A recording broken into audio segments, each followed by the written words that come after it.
मैं Sachin Kumar Sharma vision India academy YouTube channel पे आपका स्वागत करता हूं। मेरे चैनल को आप सब्सक्राइब करें और नोटिफिकेशन पाने के लिए बेल आइकन को मैं Sachin Sharma vision India academy में आपका स्वागत करता हूं। और ये सीरीज चल रही थी 12th Hindi medium NCERT mathematics की, और इसमें मैं आपको चैप्टर नंबर 3 मैट्रिक्स यानी आव्यूह कंप्लीट कर चुका हूं। और आज मैं आपको न्यू चैप्टर नंबर 4 सारणिक यानी डिटरमिनेंट से स्टार्ट करा रहा हूं। तो चलिए डिटरमिनेंट्स यानी सारणिक को हम बिना टाइम वेस्ट किए स्टार्ट करते हैं। और सबसे पहले पढ़ते हैं सारणिक क्या होती है। देखिए, अब तक आपने जो आव्यूह पढ़े थे वो आव्यूह आपके कई टाइप के थे, यानी वर्ग आव्यूह भी थे और क्षैतिज आव्यूह भी थे, ऊर्ध्वाधर आव्यूह भी थे। लेकिन जब हम सारणिक की बात करते हैं तो सारणिक क्या होता है, तो वास्तव में सारणिक एक आव्यूह ही है। लेकिन अगर हम कहें कि एक वर्ग आव्यूह को एक संख्या से निरूपित करा जाए, अगर एक वर्ग आव्यूह को एक संख्या के द्वारा निरूपित किया जाए जो हमेशा एक वर्ग आव्यूह हो, तो उसे हम सारणिक कहते हैं। इसे एक फंक्शन की तरह भी समझा जा सकता है, यानी किसी भी वर्ग आव्यूह को अगर एक संख्या के रूप में व्यक्त करना हो तो उसे हम सारणिक कहते हैं। और सारणिक को हम निम्न प्रकार प्रदर्शित करते हैं। यदि हमारे पास एक आव्यूह दे रखा है a बराबर ABCD, ये हमारा एक आव्यूह है जो 2/2 का एक आव्यूह है, ठीक है, ये एक वर्ग आव्यूह है। तो इसका जो सारणिक होगा उसको हम a मॉड करके लिखेंगे, यानी इस टाइप से इसको हम पढ़ते हैं a मॉड, या फिर हम इसे पढ़ सकते हैं सारणिक a। और यहाँ पर आव्यूह में कुछ इस टाइप से चिन्ह लगे थे, लेकिन यहाँ पर स्ट्रेट इस टाइप से लगेंगे, ठीक है, जैसे मॉड लगता है। और इसकी जो वैल्यू होगी वो इसके मुख्य विकर्ण के गुणनफल और माइनस द्वितीय विकर्ण के एलिमेंटों के गुणनफल के बराबर होगी, यानी a की गुणा d से हो जाएगी AD और माइनस के BC से निरूपित होगी। इसको हम सॉल्व कर लेंगे, सॉल्व करने पर एक संख्यात्मक मान आएगा। अतः हम कह सकते हैं कि किसी भी आव्यूह को अगर एक संख्यात्मक रूप में प्रदर्शित करना हो तो वहां पर हम इस सारणिक का प्रयोग करते हैं। लेकिन यह सारणिक हम आव्यूह से तभी बना सकते हैं जब वह आव्यूह आपका वर्ग आव्यूह हो। तो सारणिक यहाँ पर एक शॉर्ट में अगर आपको समझा जाए, एक छोटी सी परिभाषा की सारणिक क्या है, तो सारणिक एक वर्ग आव्यूह का संख्यात्मक रूप है, ठीक है, जो हमेशा वर्ग आव्यूह से ही प्रदर्शित, वर्ग आव्यूह से ही परिवर्तित किया जाता है। तो सबसे पहले वर्ग आव्यूह की अगर हम बात करें तो मैंने यहाँ पर लिखा है कि जिसे सारणिक a या मॉड a पढ़ते हैं वह केवल वर्ग आव्यूह ही हो सकते हैं, यानी सारणिक के रूप में। तो सबसे पहले हम स्टार्ट करते हैं एक कोटि के आव्यूह का सारणिक क्या होता है। अगर हमने एक कोटि के सारणिक के आव्यूह लिखेंगे तो सबसे पहले हमने यहाँ पे लिखा है एक रो और एक आपका कॉलम, यानी एक पंक्ति है और एक स्तंभ। इसका मतलब इसमें केवल एक एलिमेंट आपका ए दिया है, और इसकी जो मॉड यानी डिटरमिनेंट्स होगा वो mod A is equal to A के ही इक्वल होगा, यानी ए के मान के बराबर होगा। अगर हम द्वितीय कोटि के आव्यूह की बात करें जो सारणिक के रूप में लिखना चाहें तो मैंने जैसे ऊपर लिखा है यही आपका द्वितीय कोटि आव्यूह का सारणिक होगा, जिसमें मैंने a बराबर A11 A12 A21 और A22 लिखा है। अगर हम इसी का सारणिक लिखना चाहें तो इसे मॉड ए से प्रदर्शित करेंगे, और इसकी जो वैल्यू होगी वो A11 की गुणा हम A22 में कराएंगे, क्योंकि ये मुख्य विकर्ण है। और द्वितीय विकर्ण जो है आपका वो इस टाइप से होता है, इन दोनों की अगर हम गुणा करा दें तो हमें मिलेगा A21 गुणा A12। और ये जो मुख्य विकर्ण था इसको हम पहले लिखेंगे, बीच में माइनस लगाएंगे, ये आपका मुख्य विकर्ण और माइनस द्वितीय विकर्ण के गुणनफल के बराबर होता है, ठीक है। तो द्वितीय कोटि के आव्यूह को हम सारणिक के रूप में इस प्रकार लिखते हैं, और ये इसका विस्तार यानी प्रसार होता है, और ये एक क्रम के आव्यूह का विस्तार होता है। हम बात करते हैं तृतीय कोटि के आव्यूह का सारणिक। तो तृतीय कोटि के आव्यूह का सारणिक लिखने के लिए सबसे पहले मैंने देखो यहाँ पर एक आव्यूह लिखा है, यानी सारणिक की फॉर्म में लिखा है a मॉड बराबर A11 A12 A13 A21 A22 A23 A31 A32 और A33। यहाँ पर आप देखें तो ये पहली पंक्ति है, ये दूसरी पंक्ति है और ये तीसरी पंक्ति है। अब बात आती है इस सारणिक का हम मान कैसे ज्ञात कर सकते हैं। तो मैंने यहाँ पर देखो R1 लिखा है, इसका मीनिंग ये है कि हम इस सारणिक को R1 के सापेक्ष हम इसका प्रसार करेंगे। लेकिन ये जरूरी नहीं है कि इसे हम R1 के सापेक्ष ही एक्सप्लेन करें, हम इसे R2 और R3 में से भी किसी के सापेक्ष भी प्रसार कर सकते हैं। लेकिन यहाँ पर फिलहाल मैं आपको R1 के सापेक्ष प्रदर्शित कर रहा हूँ। तो देखिए हमने यहाँ पर लिखा है -1 की पावर 1 + 1। इसका मीनिंग क्या है, सबसे पहला एलिमेंट R1 में जो है वो A11 है, जिसके बेस में 1 लिखा है। इसका मतलब हम ये डिसाइड करेंगे कि इससे जो वैल्यू निकल के आएगी इसके सापेक्ष वो आपकी प्लस होगी या माइनस होगी। है ज्ञात करने के लिए इसके बेस में i और j की वैल्यू को हम जोड़ देते हैं और उसे -1 के पावर के रूप में दिखाते हैं। तो यहाँ पर आया 1 + 1 यानी सम संख्या है, इसका मतलब ये प्लस आएगा। अगर हम इसके बेस में लिखी वैल्यू A12 में 1 और 2 को ऐड कर देते हैं तो विषम आएगा, तो विषम से पता चलेगा ये माइनस आएगा। इसी तरीके से A13 को अगर हम जोड़ देते हैं तो 4 आएगा, और 4 के लिए क्या आएगा प्लस। तो हम यहाँ पर बेस में लिखी गई आई और जे की वैल्यू को ऐड करके ये देख सकते हैं कि अगर वैल्यू आपकी सम आ रही है तो वह आपका प्लस होगा, और अगर अब विषम आ रहा है तो वह आपका नेगेटिव यानी माइनस होगा। तो इसी तरीके से plus minus plus minus plus minus plus minus plus से इसको प्रदर्शित किया गया है। तो इसका प्रसार मैंने R1 के सापेक्ष किया है। तो पहला एलिमेंट A11 है। अगर A11 का मतलब पहली पंक्ति और पहले कॉलम को अगर मैं छोड़ देता हूँ, पहली पंक्ति और पहला कॉलम को अगर मैं छोड़ देता हूँ, तो पहला एलिमेंट A11 के सापेक्ष इसका जो उप सारणिक होगा, क्या होगा, उप सारणिक, वो आपका कुछ इस तरीके से 2/2 का आएगा। देखिए मैंने इसको ऐसे क्रॉस कर दिया जाए और ऐसे क्रॉस कर दिया जाए तो ये 4 एलिमेंट बचेंगे जो मैंने एक सारणिक के रूप में लिखी है 2/2 के फॉर्म में। इसी तरीके से आगे बढ़ते हैं। R1 का दूसरा एलिमेंट A12 है। अगर इसमें देखें तो माइनस क्यों आ रहा है, क्योंकि इसके बेस के जो I और J हैं उनके योगफल विषम है, और विषम का मतलब -1 की पावर विषम यानी माइनस होता है। तो A12 के साथ जो मल्टीप्लाई आएगा वो दूसरे स्तंभ को पहली पंक्ति को छोड़ने पर हमारे पास ये A21, A31, A23 और A3 बचेगा, जिससे हमारा एक 2/2 का सारणिक बनना है। ठीक है, फिर हम देखते हैं R1 का तीसरा एलिमेंट A13, जिसमें हम पहले पंक्ति और तीसरे स्तंभ को छोड़ देंगे। तो हमारे पास A21, A22, A21 और A22, A31 और A32, A31 और A32 बनता है। अगर हम इसका विस्तार करेंगे तो मुख्य विकर्ण की गुणनफल हम पहले लिखेंगे और द्वितीय विकर्ण का गुणनफल हम बाद में लिखेंगे, जैसे कि आपने ऊपर पढ़ा था।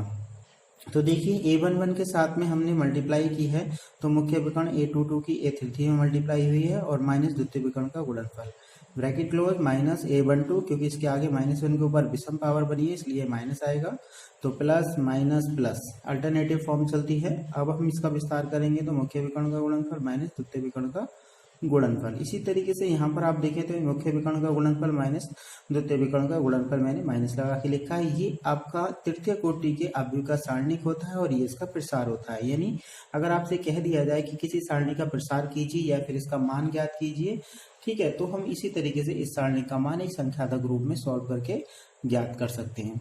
तो चलिए आगे बढ़ते हैं। हमने पढ़ा सारणी क्या होती है। सारणी के एक वर्गापीय का ही रूप होता है जिसे हम संख्यात्मक रूप से प्रदर्शित कर सकते हैं। ठीक है, ये प्रथम कोटि की होती है तो एक संख्यात्मक मान सिंगल एलिमेंट एक ही होता है। अगर द्वितीय कोटि की होती है तो उसको हम विस्तार कर लेते हैं। तृतीय कोटि की होती है तो हम द्वितीय कोटि के उसे 3 भागों में प्रदर्शित कर सकते हैं। तो देखिए यहाँ पर मैंने एक नोट पॉइंट लिखा है, सरल करने के लिए अगर हम एक सारणी का प्रसरण करें तो उसे हम पंक्ति और स्तंभ के अनुदिश करेंगे जिसमें 0 अधिक हो। यानी अगर हमें किसी भी सारणी का प्रसार करने के लिए कह दिया जाता है तो उसमें आप एक चीज ध्यान रखेंगे, अगर आपको वो इजीली आसानी से करना है तो आपको उसमें उस पंक्ति या स्तंभ के सापेक्ष प्रसार करना है जिसमें 0 की संख्या अधिकतम होगी। ठीक है। नंबर 2, सारणी का प्रसरण करते समय आपको -1 के ऊपर जो i प्लस जे दे रखा था, जो मैं अभी आपको समझा चुका हूँ, उसमें आपको केवल प्लस माइनस ज्ञात करने के लिए सम और विषम चेक करना है। अगर सम आ रहा है तो प्लस आएगा और विषम आ रहा है तो माइनस आएगा। तो चलिए हम चलते हैं एक्सरसाइज नंबर 4.1 पर और उसके कुछ क्वेश्चन सॉल्व करते हुए हम उससे कुछ जो एक्स्ट्रा पॉइंट होंगे उनको भी हम समझते हैं। ये है आपकी एक्सरसाइज नंबर 4.1। 4.1 में आप देख रहे हैं क्वेश्चन नंबर 1 और 2 में सारणिक का मान ज्ञात करना है। तो 1 और 2 में आप देखेंगे 2/2 के सारणिक हमें दे रखे हैं, जिसमें अगर पहले सारणिक की हम बात करें तो हम पहले मुख्य विकर्ण का गुणनफल लिखेंगे जिसमें वैल्यू आपकी 2 × -1 यानी -2 आएगी और फिर माइनस का चिन्ह लगाएंगे। द्वितीय विकर्ण 4 × 5 = 20 यानी -20 आएगी और इसके बाद जो वैल्यू निकल के आएगी वो -2 + 20 यानी +18। ये इसका आंसर हो जाएगा। इसी तरीके से अगर हम सेकंड के फर्स्ट पार्ट की बात करें तो इनका मल्टीप्लाई करेंगे जिससे cos स्क्वायर हो जाएगा और minus minus plus sin square हो जाएगा और इसकी वैल्यू 1 आ जाएगी। इसी तरीके से आप देखें तो इनकी मल्टीप्लाई कर देंगे जिससे फॉर्मूला बनेगा AQ + BQ का और माइनस करके इसकी मल्टीप्लाई कर देंगे तो ये फॉर्मूला बनेगा A² - B² का, जिसकी कैलकुलेशन करके हम इसे सॉल्व कर लेंगे। x³ + 1³ ठीक है और -x² - 1²। ये इस तरीके से फॉर्मूला बनेगा। इस ब्रैकेट को सॉल्व कर लेंगे 1 से 1 आपका प्लस हो जाएगा और ये टर्म्स आपका कुछ इस तरीके से आएगा x³ + 1 -x² और +1। तो ये हो जाएगा x³ - x² और प्लस के 2, ये इसका विस्तार होगा। क्वेश्चन नंबर 3 की अगर हम बात करें तो हमें एक अवयव दे रखा है और कहा है इसमें कि 2a का मॉड ज्ञात कीजिए जो बराबर होगा 4a के मॉड के बराबर। तो यहाँ पर आप देख रहे हैं कि पहले 2 में a से मल्टीप्लाई की गई, उसके बाहर इस पे मॉड लगा है। यानी कहने का मतलब क्वेश्चन नंबर 3 की अगर हम बात करें तो क्वेश्चन नंबर 3 में हमें लिखा है 2a का मॉड।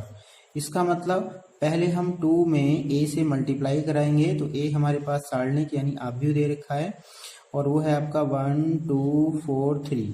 तो सीधी सी बात है कि इसमें पहले अवयव में गुणा करानी है, बाद में इसका मॉड लेना है। तो हम जानते हैं अवयव में किसी भी अदिश राशि से गुणा करते हैं तो प्रत्येक एलिमेंट में गुणा होती है। तो बाहर जो सारणिक बना है वो रह जाएगा और यहाँ पर हो जाएगा आपका 2 2 2 4 2 4 8 2 3 6। ठीक है, तो यहाँ पर जो वैल्यू आएगी मल्टीप्लाई करेंगे तो कितना आएगा 6 दूनी 12 और 8 चौक 32। तो ये हो जाएगा आपका -20। ये तो हो गई हमारी लेफ्ट हैंड साइड। अगर हम बात करें राइट हैंड साइड की तो राइट हैंड साइड में लिखा है 4 मॉड a। इसका मतलब आपको 4 बाहर लिखना है और सारणिक में आपको मॉड a का मतलब a का सारणिक लेना है। ठीक है, तो अगर हम सारणिक को सॉल्व करें तो सारणिक की जो वैल्यू आएगी वो 3 1 जा 3 और 4 2 जा 8 होगी। अगर 3 में से 8 को माइनस करेंगे तो ये बचेगा आपका -5 और आंसर यहाँ भी कितना आएगा -20। इससे सिद्ध होता है कि 2a का अगर हम मॉड ले लेते हैं तो उसकी वैल्यू बराबर होती है 4a के मॉड के। ठीक है, यानी अवयव में अगर हम किसी से गुणा करा दें बाद में उसका सारणिक लें या फिर पहले सारणिक ले लें और फिर 4 से गुणा करा दें तो उसके इक्वल आएगा। यहाँ पर आप देखें तो a का जो ऑर्डर है वो 2/2 का है और ये वर्ग अवयव है। तो वर्ग अवयव की जब बात होती है तो हम उसे 2/2 ना कहकर केवल 2 ऑर्डर का कह देते हैं कि ये 2 ऑर्डर का एक वर्ग अवयव है, द्वितीय क्रम का एक वर्ग अवयव है। तो आप यहाँ पर देखेंगे एक फॉर्मूला बनेगा। अगर हम किसी भी अवयव में k से मल्टीप्लाई करा रहे हैं और उसके बाद उसका सारणिक यानी मॉड लेते हैं तो उसकी वैल्यू k की पावर n यानी उसके मॉड यानी जो उसका क्रम है ऑर्डर है उसकी पावर और इंटू a के मॉड के बराबर होती है। तो जैसे कि आप देख रहे हैं यहाँ पर 2 लिखा है और यहाँ पर ऑर्डर कितना है 2, तो 2 की पावर 2 यानी 4 के बराबर है। तो ये फॉर्मूला भी है जो आगे आप इसको रिवाइज करेंगे क्वेश्चंस में। तो चलिए आगे बढ़ते हैं। क्वेश्चन नंबर 3 हमने सॉल्व किया। क्वेश्चन नंबर 4 की बात करें तो ये भी इसी तरीके का है जिसमें आप देख रहे हैं कि यहाँ पर 3 एलिमेंट लिखा है और इसका जो क्रम है वो 3 है। इसका मतलब अगर हम k इंटू a का मॉड लेना चाहें तो इसकी वैल्यू k की पावर 3 और इंटू a के मॉड के बराबर होगी। इसका मतलब 3 की पावर 3 यानी 27 हो जाएगा। ठीक है, तो आप इसको सॉल्व भी कर सकते हैं या फिर आपसे इस फॉर्मूले का यूज करके भी लिख सकते हैं। ठीक है, तो क्वेश्चन नंबर 5 की बात करें तो क्वेश्चन नंबर 5 में कहा है निम्नलिखित सारणी का मान ज्ञात कीजिए, यानी आपको इन सभी का विस्तार करना है और आई थिंक आप समझ गए होंगे इसका विस्तार आप आसानी से कर सकते हैं। ठीक है, क्वेश्चन नंबर 6 की बात करें तो इसमें भी आपको क्या करना है, मॉड लेना है। आप देख रहे हैं कि ये वर्ग अवयव है और वर्ग अवयव का मॉड लेने का मतलब है इसका सारणिक बनाना है, सारणिक बना के इसका प्रसार करना है यानी इसका संख्यात्मक मान ज्ञात करना है।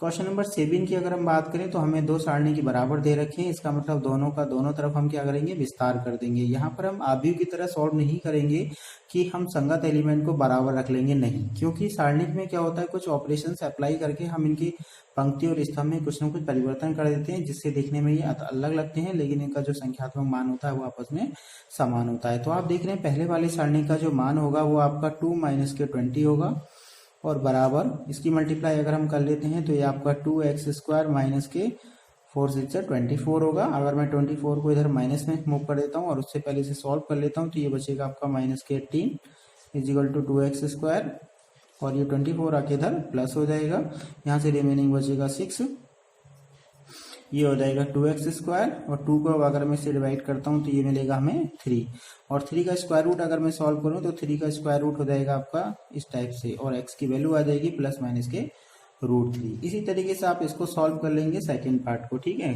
क्वेश्चन नंबर 7 के बाद एक क्वेश्चन और बचा है जो एक ऑब्जेक्टिव क्वेश्चन है और यहीं पर आपकी फर्स्ट एक्सरसाइज कंप्लीट होती है।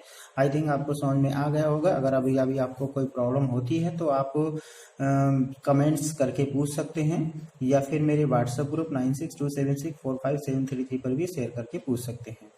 Thank you for watching my video. अगर आपको वीडियो अच्छी लगी हो तो मेरे चैनल को लाइक करें, सब्सक्राइब करें। Thank you for watching my video.